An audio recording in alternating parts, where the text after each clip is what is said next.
دو دہائیوں سے زائد وقت جیل میں گزارنے کے بعد، قید و بند کی سختیاں جھیلنے کے بعد نیلسن منڈیلا بالآخر ساؤتھ افریقہ کے صدر بن گئے۔ صدر بننے کے بعد وہ ایک روز اپنی سیکیورٹی ٹیم کے ہمراہ شہر کے دورے پر تھے کہ راستے میں کھانا کھانے کے لیے انہوں نے ایک ہوٹل میں قیام کیا۔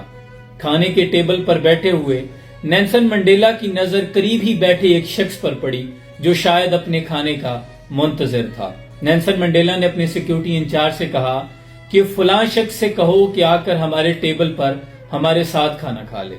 نیلسن منڈیلا کے سیکیورٹی انچارج کے کہنے پر وہ شخص آ کر نیلسن منڈیلا کے قریب ہی پڑی چیئر پر بیٹھ گیا، کھانا کھانے لگا، لیکن کھانا کھاتے ہوئے اس شخص کے ہاتھ بری طرح کانپ رہے تھے، اس کی باڈی شیورنگ کر رہی تھی۔ جب وہ کھانا کھا کر چلا گیا تو نیلسن منڈیلا کا سیکیورٹی انچارج نیلسن منڈیلا سے کہنے لگا کہ یہ شخص مجھے بیمار لگ رہا تھا کیونکہ کھانا کھاتے ہوئے اس کے ہاتھ بری طرح کانپ رہے تھے، اس کی حالت غیر ہو رہی تھی، ماتھے پہ پسینہ آ رہا تھا۔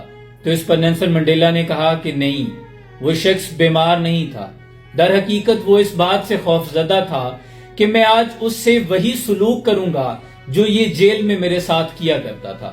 در حقیقت میں جس جیل میں قید تھا یہ اسی جیل کا ایک سیکیورٹی گارڈ تھا جو مجھ پر بری طرح تشدد کیا کرتا تھا۔ جب میں تشدد کے بعد نڈھال ہو جاتا تھا، میرے پانی مانگنے پر یہ میرے سر پہ پیشاب کیا کرتا تھا، اور آج یہ اسی خوف میں مبتلا تھا کہ میں اس کے ساتھ وہی سلوک کروں گا یا اس سے انتقام لوں گا۔ اس کے بعد نیلسن منڈیلا نے تاریخی جملے کہے کہ اگر کوئی قوم ترقی کرنا چاہتی ہے تو اسے چاہیے کہ وہ صلہ رحمی کرے، اقتدار میں آنے کے بعد وہ اپنے حریفوں کو، اپنے دشمنوں کو معاف کر دے، یعنی ان کے ساتھ ترکی بترکی سلوک نہ کرے۔ اگر آپ بھی ان کے ساتھ وہی رویہ روا رکھیں گے تو آپ کی قوم کبھی ترقی نہیں کر سکتی۔ اگر آپ اپنی قوم کے ساتھ مخلص ہیں تو پھر اقتدار میں آنے کے بعد اس بات پہ اپنا وقت صرف کریں کہ اپنی قوم کو آپ آگے کیسے لے کے جا سکتے ہیں، نہ کہ آپ صرف انتقام کی آگ میں جلتے رہیں اور اپنا سارا وقت اپنے حریفوں سے انتقام لینے پر صرف کر دیں۔ یہی ہمارے سیاستدانوں کو چاہیے کہ وہ اس بات پہ وقت صرف کریں کہ اس قوم کو اٹھانا کیسے ہے، پاکستان کو آگے کیسے لے کے جانا ہے، نہ کہ اس بات پہ صرف کرتے رہیں کہ انتقام کیسے لینا ہے۔